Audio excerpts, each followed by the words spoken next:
Similar to the Patrick step, I want a little lean so you can really keep the weight on this leg without tipping over. Your feet are not on a tightrope.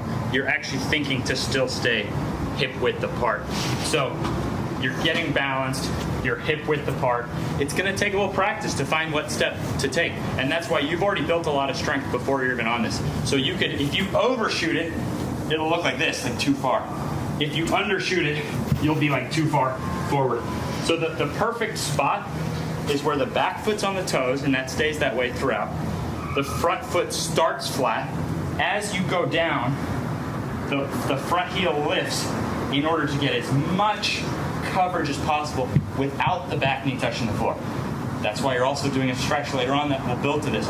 You're even trying to contract that glute. So instead of relaxing there, you're lifting, contracting, and putting maximal strength there.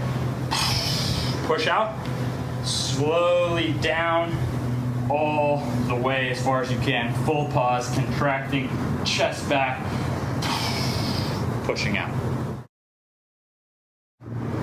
So a full bend squat, and when you're up on your toes, it actually puts even more pressure on the muscles that protect your knees.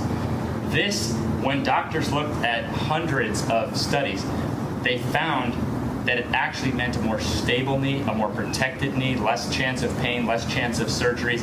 And if you patiently progress to this ability to squat like this, then it actually provides, contrary to what you would think of something that harms your knees, it actually provides leg strengthening and protective mechanisms. The problem is that we have two legs, and the odds of perfect bend between ankle, knee, hip, perfect strength, right? So let's say this leg was stronger than this one, then it's probably, if this is a 7 and this is a 5, then doing regular double-legged squats is not only not going to even it out, but might make this one a 9 and this one a 6. It might further to the discrepancy, and the discrepancy is what leaves you vulnerable. Enter the ATG split squat, which I showed you against there, but you don't have to balance once you get comfortable with it. Now you're getting the full bend, one side at a time, and you repeat your reps like this so you know exactly how strong one side is, and then you can do the other side. So that's why it's actually important.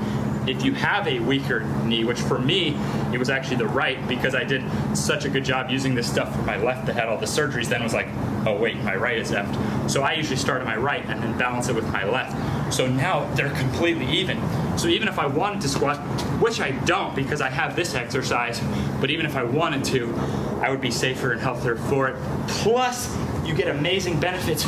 We sit all day long. Our hip flexors get short. That's linked to back pain, knee pain. Now, with the ATG split squat, we're stretching there, and we're stretching evenly between sides. So just from this stretch alone, you can add your front leg and wind up in a split.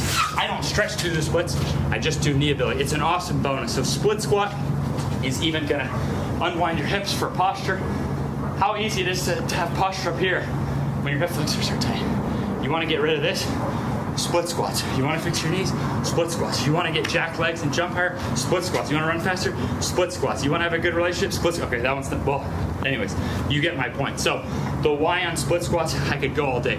But the simple technology of it is that if you can patiently, safely, without pain, build to full knee bend and get balance between sides, now you're putting money in the bank towards long-term river knees and towards incredible performance. Part is to do 5 sets of 5 each leg, but now actually giving yourself a 30-second break after you do other 30-second break. That's because without realizing it, your hip flexors here are working really hard. So if you just try to switch sides, you can run into hip flexor fatigue, and I don't want you to necessarily get fatigued there in this movement. I want you to be able to really concentrate your effort. So do one leg, 5 reps, rest 30 seconds. Other leg, 5 reps, rest 30 seconds. 5 sets of 5, and then on that last set of 5, make sure you film from a side angle and send me the last 3 reps just like this.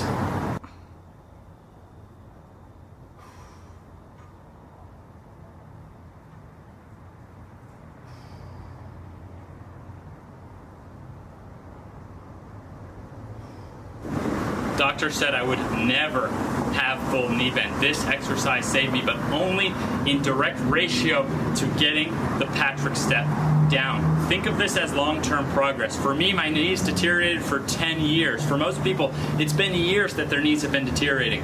Okay, even a few months can totally change your life, but not if you go out of sequence. So it's very important that we work as a team, that we see your form, that you don't do the ATG split squat until you've achieved the end goal of the Patrick step up. So let's stay as a team.